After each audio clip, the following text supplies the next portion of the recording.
26 जनवरी 1950 को देश का संविधान लागू किया गया। अब उस वक्त से ये देश संविधान के मुताबिक चलता हुआ आ रहा। बड़ी बड़ी पार्टियां आई, मुस्लिम नॉन मुस्लिम, होम मिनिस्टर बने, पीएम बने, नॉन मुस्लिम पीएम बने, प्रेसिडेंट बने, वाइस प्रेसिडेंट बने, सबने संविधान को सामने रखकर फैसला किया, कानून के मुताबिक इस देश को चलाते रहे।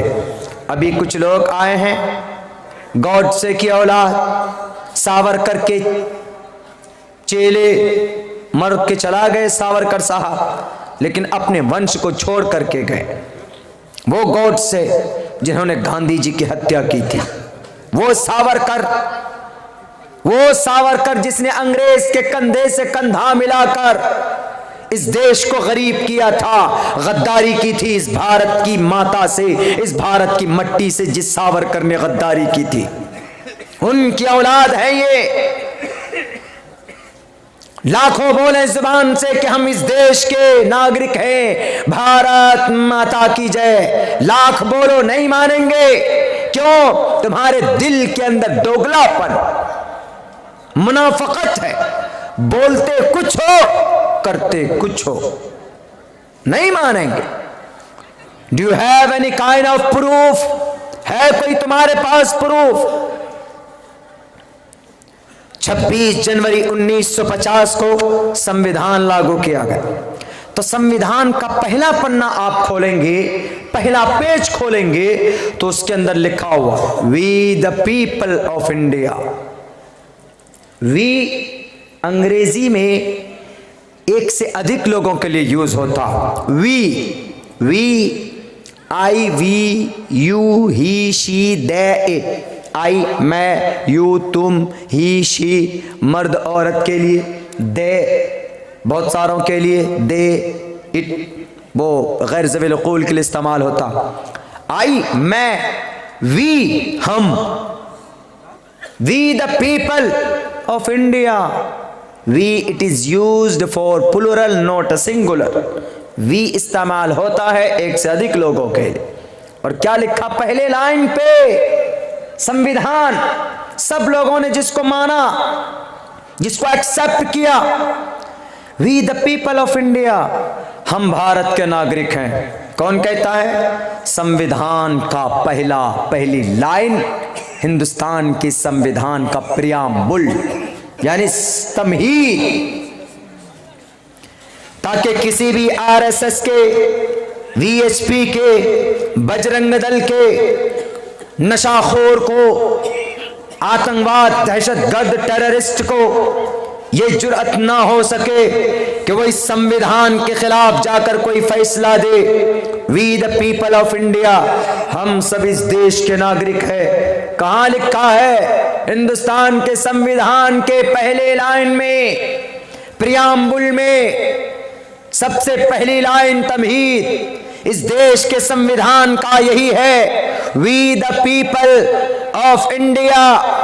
बताइए इन गद्दारों को, इन अनपढ़ लीडरों को, डुप्लीकेट डिग्री होल्डर मौजूदा वक्त के हुक्मरानों को, मानता हूं कि आपके पास ओरिजिनल डिग्री नहीं है, लेकिन कम से कम अपने एडवाइजर के जरिए पढ़वा तो लेते कि अरे प्रियाम्बुल में लिखा हूं we the people of India, हम सब इस देश के नागरिक हैं। मैं कैसे चला गया CAA के तहत इनको बदलने के लिए?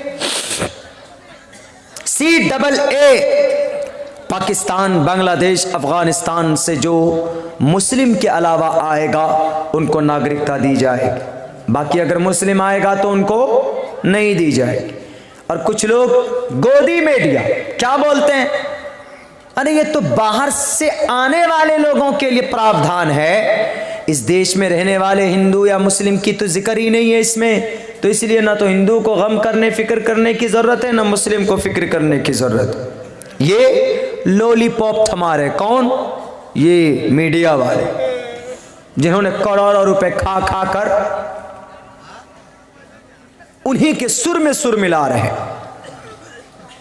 CAA सिटीजन अमेंडमेंट एक्ट, इन तीनों देशों से मुसलमान अगर आएगा नागरिकता नहीं मिलेगी, हिंदू अगर आएंगे नागरिकता दे दी जाए।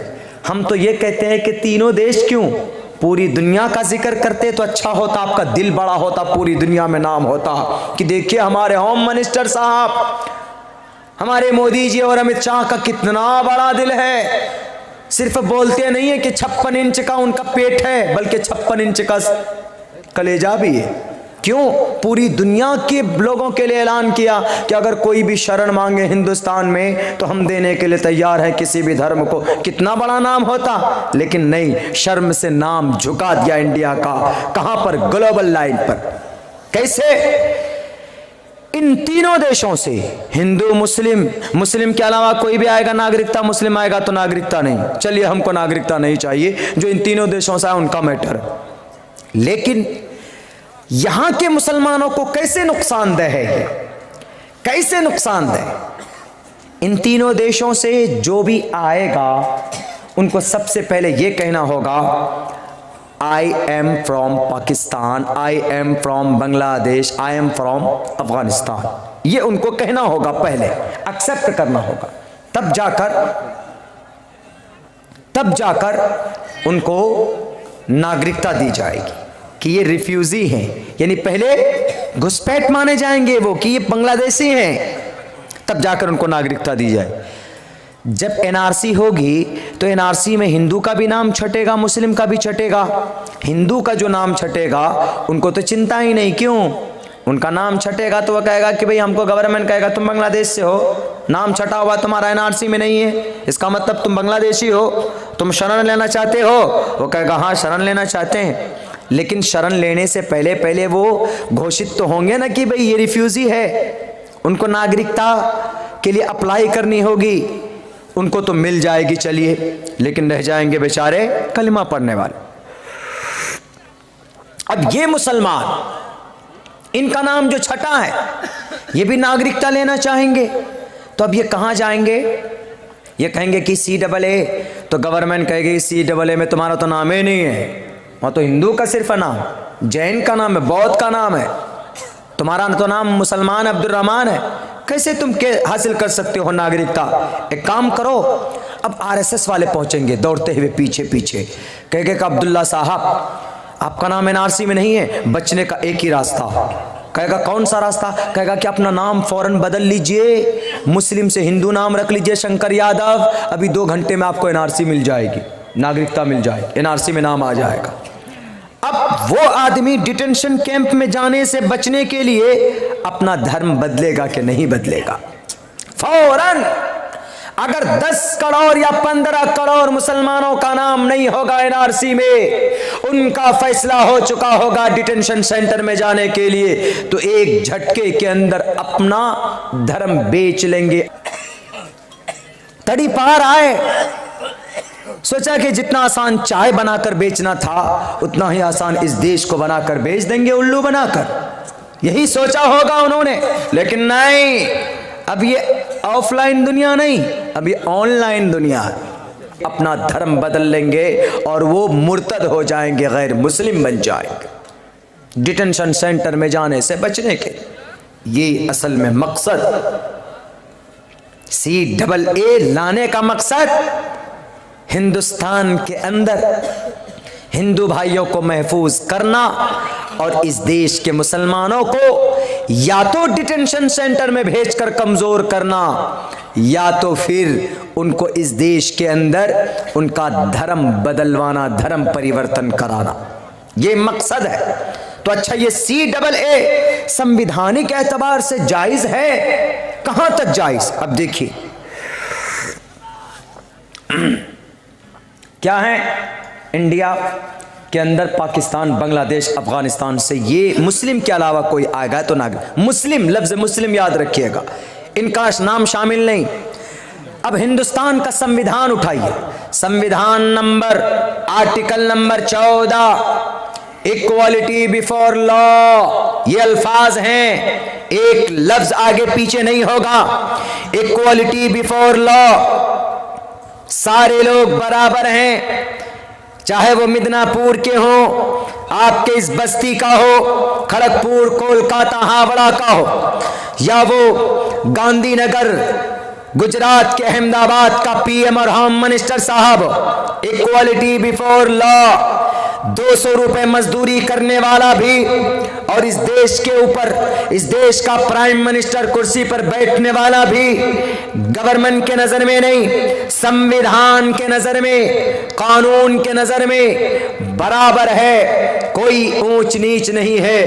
कौन कहता है ये? वो संविधान कहता है जिसको 70 साल पहले 7 लोगों ने बैठकर लिखकर बनाया था मानवता के आधार पर, और उस संविधान के अंदर मुसलमानों को भी इजाजत दी गई, हिंदुओं को भी घंटा बजाने की परमिशन दी गई, मुसलमानों को अजान पढ़ने की इजाजत दी गई, क्रिश्चियन, जैन, बौद्ध को कलीसा चर्च के अंदर अपना सर झुकाकर ईश्वर परमात्मा को राजी करने की बात कही गई, बहुजन समाज के लोगों को उनका हुकूक दिया और कहा इक्वालिटी बिफोर लॉ, सबके सब बराबर हैं, मुसलमान हो कि हिंदू हो, जैन हो कि बौद्ध हो, कोई डिस्क्रिमिनेशन नहीं होना चाहिए, भेदभाव नहीं होना चाहिए। कौन कहता है? देश का संविधान कहता है, इस देश का प्रियम्बल कहता है, इस देश का, हिंदुस्तान का कानून और आईन कहता है। उठाओ इस संविधान के इस आर्टिकल को होम मिनिस्टर साहब के 10 दीवार पर, उनके ऑफिस के दरवाजे पर चिपका देना और कहना equality before law. Home minister साहब क्या मतलब है इसका जवाब दीजिए, जवाब देना पड़ेगा। दादागिरी नहीं चलेगी। 303 की वजह से प्रचंड बहुमत तो हुई है, देश को तरक्की दिलाने के लिए, किसान को उनकी जान बचाने के लिए, बेरोजगार को रोजी देने के लिए, संविधान को बचाने के लिए नहीं।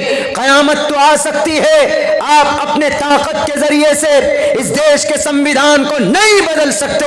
अगर आपने नहीं पढ़ा है तो आज इस मंच से बैठकर अब्दुल्ला आपको चुनौती देकर कहता है पढ़ो इस देश के संविधान को, जिसमें लिखा हुआ है the state shall not deny to any person equality before law और the equal protection of the laws within the territory of India. Hindustan की संविधान के नजर में हिंदू हो के मुसलमान हो, टोपी वाला हो के गमछा वाला हो, या इस देश के ऊपर दाढ़ी वाला हो कि बिना दाढ़ी वाला हो, हर किसी का सम्मान हिंदुस्तान के संविधान में बराबर है। जब संविधान कहता है कि सब बराबर है, तो आपको किस बाप ने इजाजत दी है कि हिंदुस्तान के अंदर से NCAA के उस प्रावधान, उस बिल के अंदर मुसलमानों का नाम काटे? किसने परमिशन दी? संविधान कहता है कि वो भी बराबर, हिंदू बराबर, तो आपने उनका नाम क्यों काटा? आपको जवाब देना पड़ेगा होम मिनिस्टर साहब। किसको? हिंदुस्तान के सुप्रीम कोर्ट को, हिंदुस्तान के संविधान को आपको जवाब देना पड़ेगा। नारे तकबीर, नारे तकबीर, हिंदुस्तान, हिंदुस्तान। अब्दुल्ला सालिम चतुर्वेदी, मेरे भाइयों, हजरत मौलाना अब्दुल्ला सालिम चतुर्वेदी, ये है टकराव। CAA ये डायरेक्ट खिलाफ है किसके? संविधान के। और संविधान में कहां आर्टिकल क्या है? 14। आपसे कोई मीडिया वाला, गोदी मीडिया वाला है, अरे मुसलमानों ये तो बाहर से आने वाले लोगों के लिए है, आप लोग CAA की मखालफत क्यों करते हैं? आप डायरेक्ट कहिएगा, एक थप्पड़ मारकर कहिएगा कि भैया ऐसा है, हम लोग हिंदू मुस्लिम की बात ना करें तो बेटर है। असल में ये जो CAA आया है ये संविधान के ही खिलाफ है। संविधान में इसके लिए कोई जगह नहीं है। संविधान कहता इक्वालिटी बिफोर लॉ, सबके सब बराबर हैं। तड़ी पार आए, सोचा कि जितना आसान चाय बनाकर बेचना था उतना ही आसान इस देश को बनाकर बेच देंगे, उल्लू बनाकर। यही सोचा होगा उन्होंने, लेकिन नहीं, अब ये ऑफलाइन दुनिया नहीं, अब ये ऑनलाइन दुनिया है। सफाया हो गया झोल का झाड़ू से।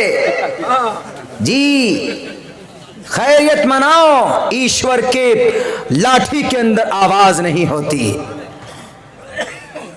लाल बुजक्कर साहब गए प्रचार करने के लिए, अब पता कितनी बात शुरू की, 5 मिनट की तकरीर में 56 मरतबा नाम लिया। किसका? पाकिस्तान का। हम लोग अपनी पूरी ज़िंदगी में शायद 56 मरतबा पाकिस्तान का नाम लेते हैं कि नहीं लेते हैं, लेकिन वो अपनी 5 मिनट की तकरीर में 56 मरतबा पाकिस्तान ऐसा है, कश्मीर ऐसा है, अफगानिस्तान ऐसा। अरे कभी कभी अपने भारत का भी नाम ले लो कि हमारे भारत की क्या हालत है, गरीब मर रहे हैं। जीडीपी, हाँ जीडीपी कहाँ गई? 3 नंबर पे। बांग्लादेश की जीडीपी कितनी है? 8% पे। बांग्लादेश डूब मरने की बात है। बात करते हैं कि हमारा हिंदुस्तान फास्ट ट्रैक है फास्ट ट्रैक किसमें? घोटाला करने में, लोगों को बेवकूफ बनाने। अब लोग ऑफलाइन नहीं ऑनलाइन हो गए हैं। ऑनलाइन हुए दिल्ली के लोग जी, बहुत चले थे। कौन? देश के गद्दारों को। लेकिन अब इसको बदल दीजिए, देश के गद्दारों को झाड़ू मारो सालों को। अब ऐसा हो गया